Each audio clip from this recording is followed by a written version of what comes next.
Three issues Canadians fail at miserably versus the average American. It's very, very important to go through these things. For Canada, the 51st state, the platform to achieve statehood, that is everything that's our party. And if folks don't want to get on board with that, America really doesn't have a place for you. And it comes from deep institutionalization. So I'm going to myth bust from the far left and far right reaches as simply as possible in this video. If you're not someone who understands these very, very basics of everything that is the United States of America entirely, Canada, the 51st state, is probably not for you.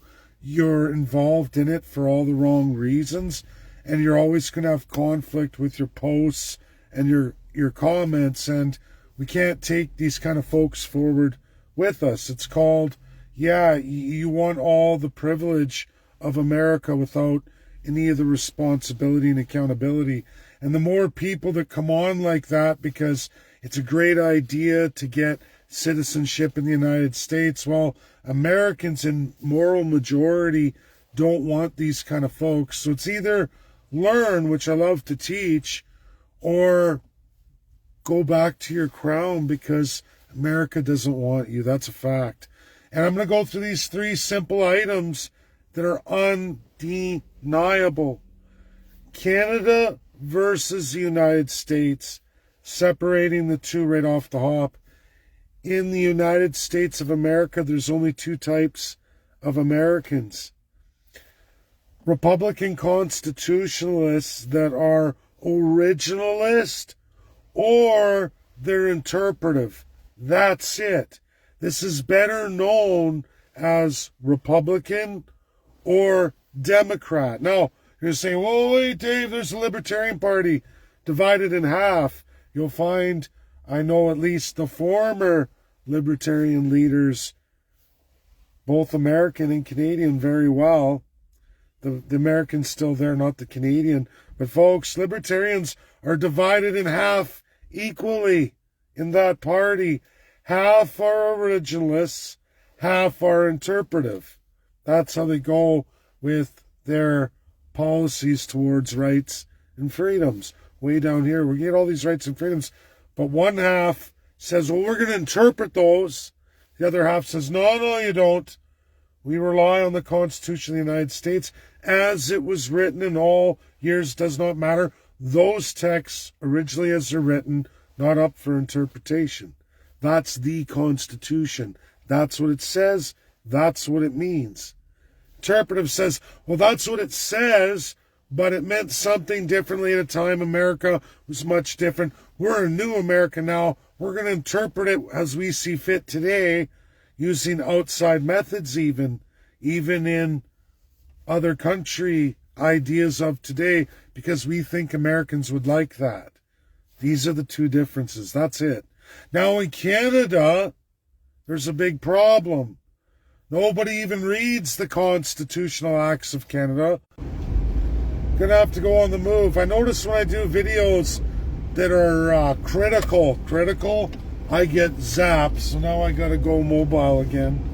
Apologize everybody, but I live in Canada, a very socialist and fascist state, and I don't think it's any accident that this always happens whenever I'm talking about critical things. So, hopefully there's no more interruptions. Multi-textual constitution. That means many documents make up the constitutional acts of Canada. We even have many more amendments than the United States. Many more. Our document's much longer than the United States because it's many documents.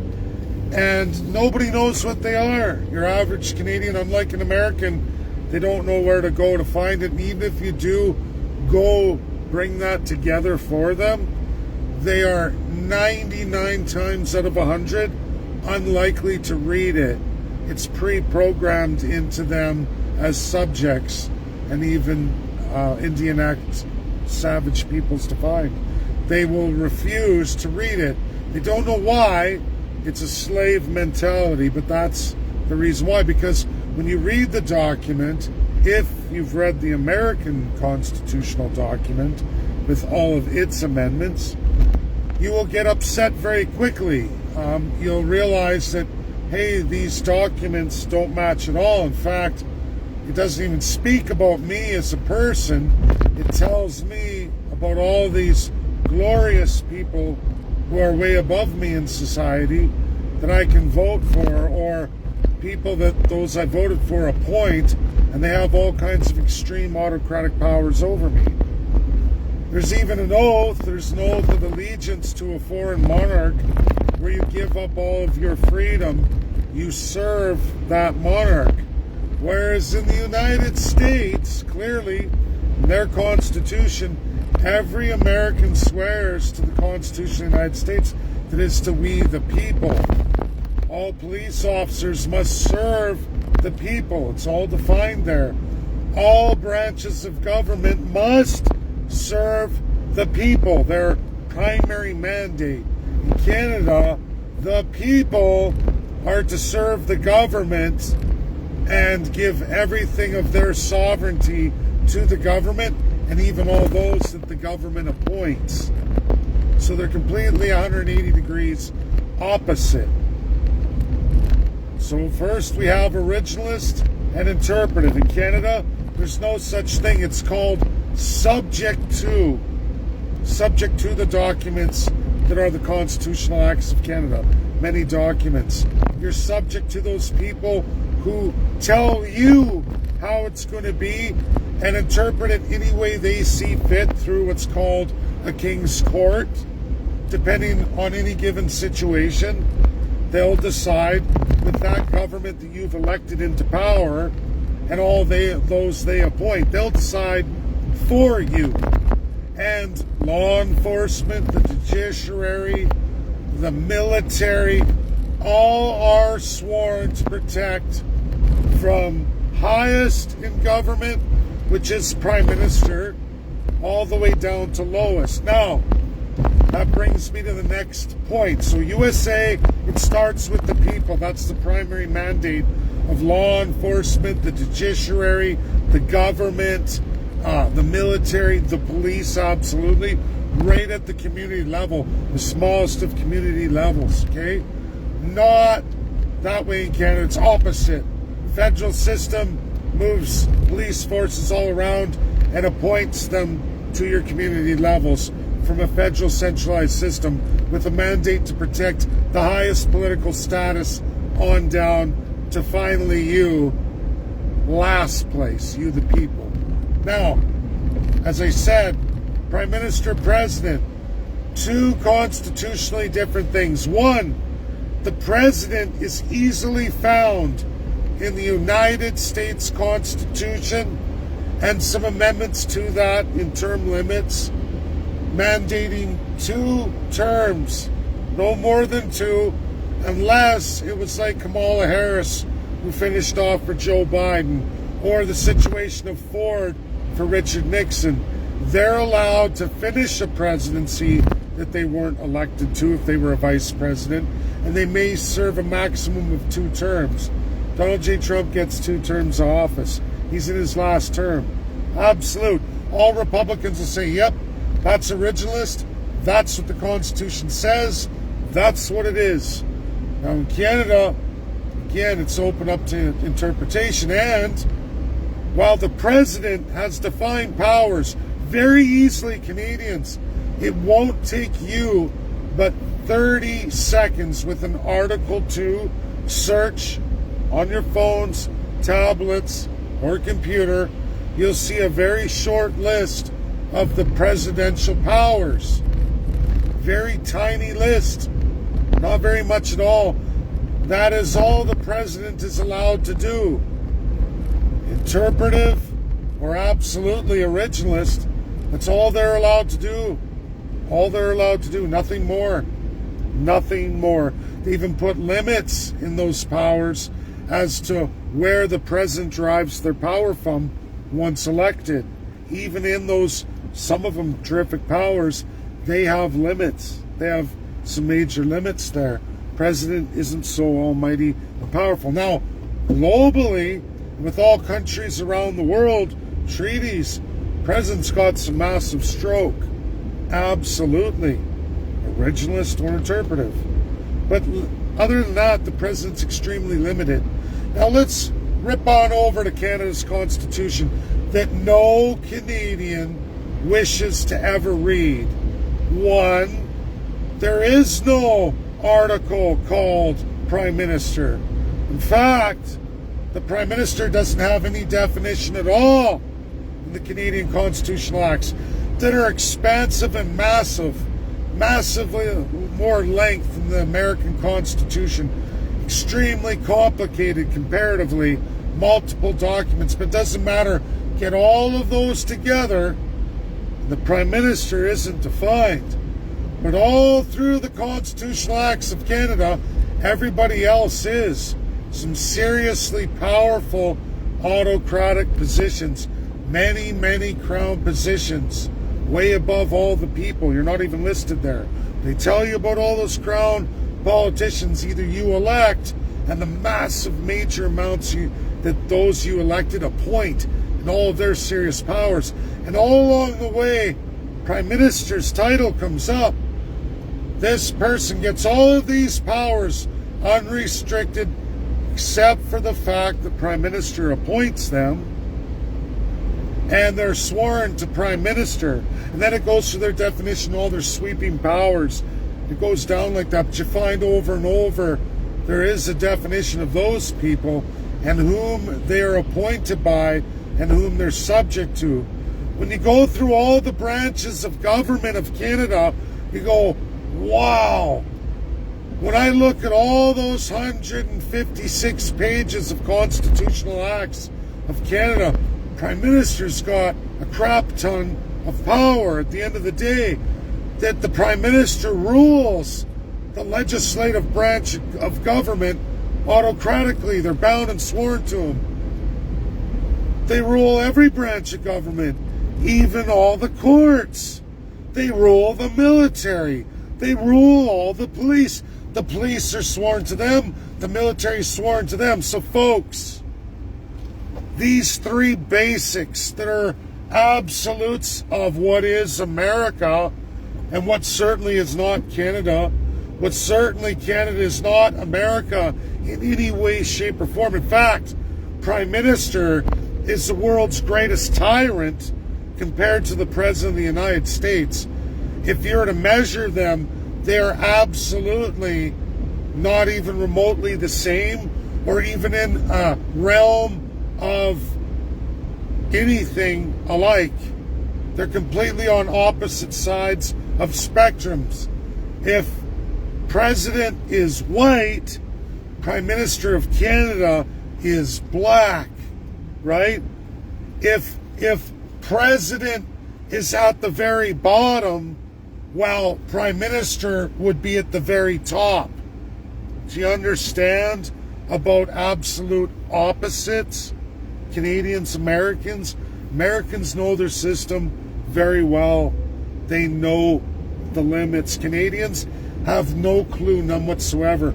Many probably think that Prime Minister is just like President. They equate that as a Canadian.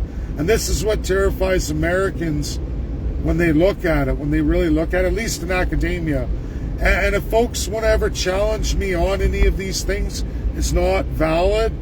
I suggest you jump over to my Twitter following that I'm not even really interested in growing, but it did grow quite a bit, and that's okay. But there's a problem, is that I have many of America's top academics there, from the Republicans and the Democrats. They're top at least 50, undeniable, in the United States. Now, these people wouldn't be following me. They wouldn't be following me because of my cool hoodies or my rock star t-shirts, or that I'm a great boilermaker welder, or I do really good in making things and fabricating. They follow me because I'm at the highest level of achievement in constitutionalism for probably anyone in Canada that actually works and lives in Canada, in the system under Canada. Now, there's lots of Canadians who far outpace me. But guess what? They don't live here anymore, and they don't work in Canada. In fact, they work in the United States of America. Yeah, that's where they're at. They're not here. They're not in Canada. They've moved on because they got too smart. And America said, well, we like that. We like those who are really smart. We'll take you and you can pursue the truth with us. Or you can live out your days in the liar called Canada. And it's autocracy. And of course, they all do the same thing. They go for America. And God bless them. I love them all. I love them all. And I'm glad a whole bunch. And you'll find the greatest constitutional expert of all of French Canada, very good friend of mine. You'll find I have pictures of him too, Rand Herschel, best Canada ever had. He's not in Canada anymore either. He ascended to the United States because he's incredibly gifted. Richard Albert for English, bar nobody else. Top 50 of the United States. He's a Canadian too. He's no longer in Canada. Hasn't been in Canada a long time. He's even running one state, Texas. He's the director of law for the state of Texas. Austin. He's the best. Best Canada ever had. Gone. You will find this over and over. All we're left with is the crap, right? It's kind of like a DNA soup. The best of the best encompasses America. All the leftover crap, or those who just follow the crown, take a paycheck, stay here in Canada. And it shows with the Canadian population. And it's why I educate as much as I can. But on Twitter, you'll find the best of the best worldwide. But absolutely the best of the best, majority from the United States. Either one, originalist or interpretive, they're following me. And again, why would they be doing that, folks? Why would they be doing that? Unless somehow I've made an impact in constitutional studies. I've read tremendous amounts, and I'm probably telling everybody the truth today that so many Canadians don't want to accept. They don't want to accept. They want all the perks of America, but they don't want to learn the truth of it, and yet let alone the truth of what they come from in Canada and what Canada is. And that's a problem. That's a problem. Now, why I get at this, there's people who try to spread all kinds of conspiracies from the right and the left. Agenda 2025, I can tell you, as I told radical leftist Democrats who crucified me all the way up to the election, Donald J. Trump, Kamala Harris election, I was crucified, even my life threatened. Pretty scary stuff. It did make me nervy about going to New York again. I'm glad Donald J. Trump won. But all of that Agenda 2025 comes from one place, Alberta, and it certainly doesn't come from me or my infusion into the legal path of Alberta independence. It came from lunatics after who've clearly corrupted that whole message. They've thrown all of international law in the garbage. Sorry to say that. When someone starts speaking off about declarations of independence in the face of global truth and reality, you're screwed. And in the face of America, and that's the originalist Republican America in full majority, when you throw that in their face and you're acting somehow like that doesn't matter when it clearly does, not only have you lost the other allies, but now you've alienated America because you refuse to accept that truth and the truth of the United States and everything that they've done and set into precedent or into international law binding. When you throw that in the garbage and say, hey, you know what, F that, I'm going to make it up as I go, or I'm going to live an untruth and I'm going to spread a massive lie, you're screwed. So, Agenda 2025, complete fabrication, nothing to do with Donald J. Trump. That's propaganda from extreme leftists in the United States and extreme socialist conservatives in Alberta, very age old. It's originally from Alberta. It's very old, very old. Serious corruption, religious fanaticism, socialist fascism from a constitutional monarchy. Nothing to do with Donald J. Trump or the GOP. Nothing. Now, there's some radicals religious and freaks who got that. Some of these are QAnon people. They feel scorned. They come up with a narrative where Donald J. Trump is somehow corrupted and compromised, working with the Vatican and other sources to destroy America and working with all that WEF agenda. None of that's true. That's completely myth-busted. For one, the Vatican's on Euro. The European Union economy is absolutely crap compared to the United States just by itself. EU only represents 3.6% of USA's trade. So for Donald J. Trump to want to give up USD, the global dominant currency, and adopt some kind of Vatican or European cabal strategy with these 9 kingdoms is ludicrous. In fact, nothing he's done shows any evidence of that, none whatsoever. It's completely opposite. What Trump is doing is found in the Constitution of the United States under his definitions, his powers, his limits, his absolutes. Very simple little list.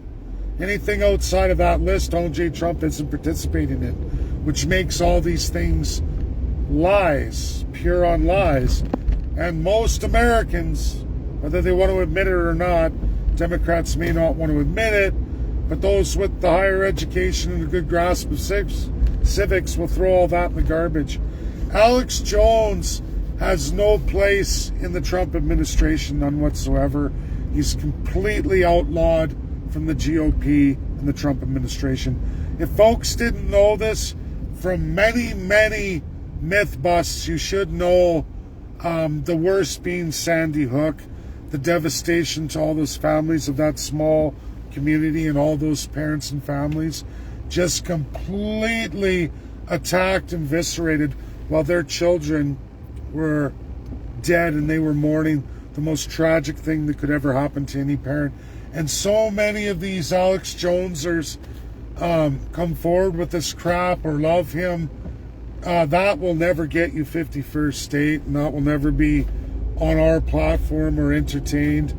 Never, not in a million years. Alex Jones is dead to the 51st state movement. Anyone trying to propagate or perpetuate that, you won't find a place for it here on Canada, the 51st state. Republicans will never accept that. They will shun and despise you for that.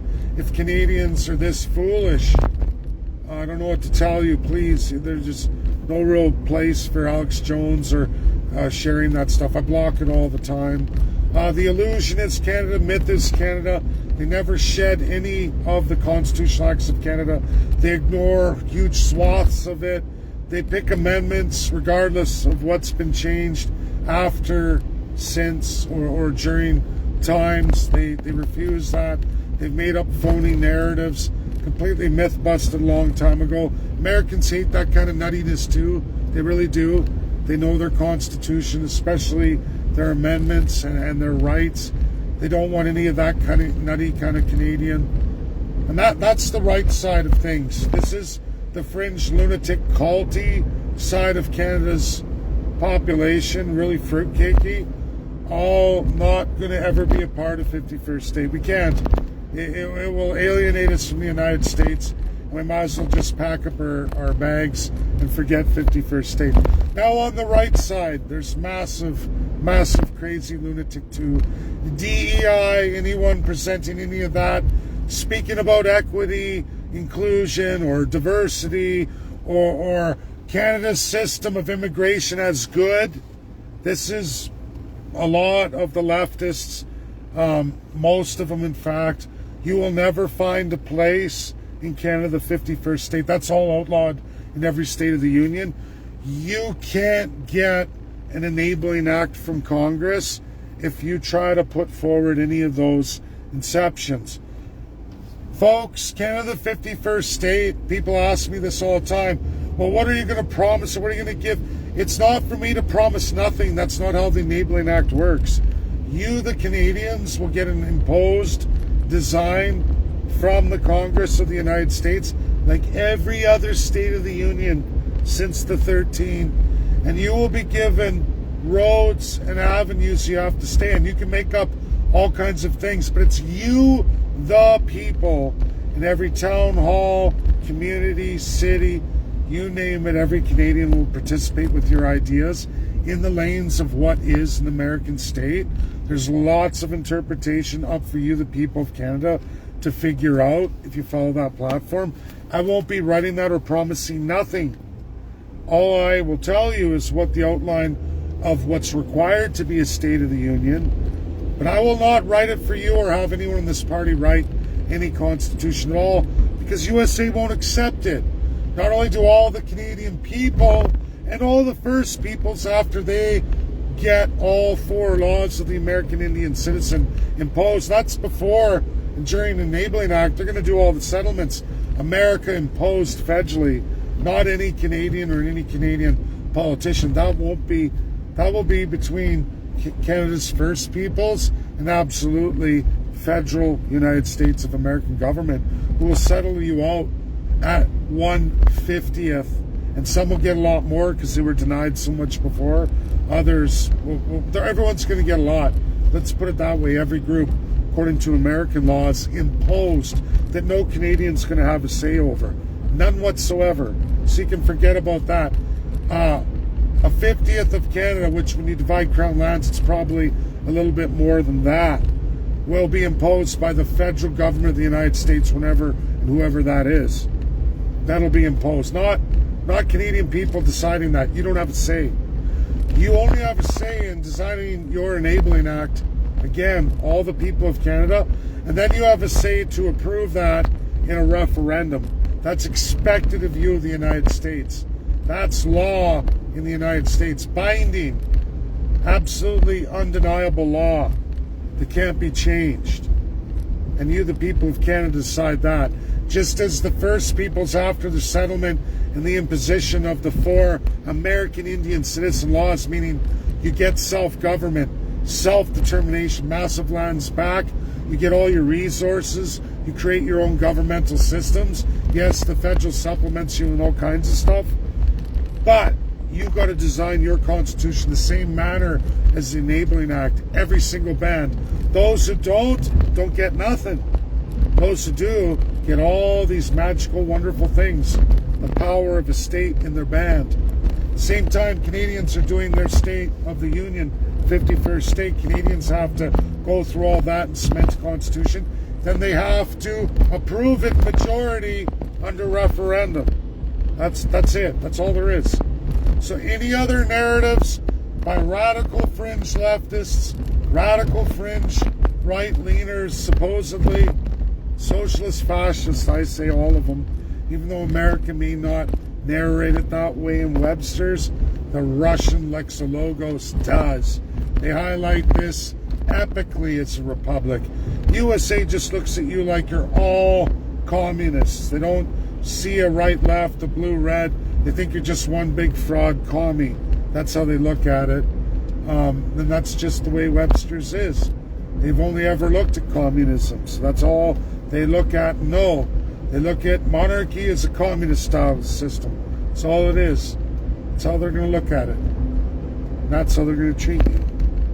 So that's my video. It's very, very important knowledge for everybody in Canada. You'll be hard-pressed to get Americans to take you as you are if you start talking outside of these narratives. It'll be detrimental to you.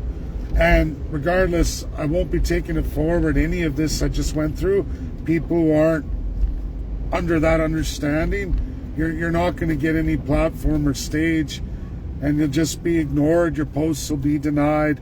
If you're supporting the Crown, and while we love the Liberals or NDP or Conservatives, and you want to keep complaining about the other party but not promote the 51st state, you're definitely not going to be going forward in posts saying, oh, I support the 51st state, but hey, check out my best friend Justin Trudeau or Mark Carney or Pierre Poilievre or Jagmeet Singh or all the sins of all those guys, and you got to vote for another one of those kind of things.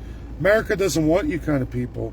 You are red flags to America. They want to see America, America, why it's important for you to be America, or what we can do, or take those examples and present some kind of strategy forward to be more fitting with America, that you get it, you understand. Those are the posts I approve on the page. And now that you know, and I've made it simplified in 3 truths, so if you're not talking about those items proper, you're just not going to get posted, because it's detrimental to our party, our mission statement, our platform. God bless everybody. Share, share, share. Get it out there. I hope you learned something.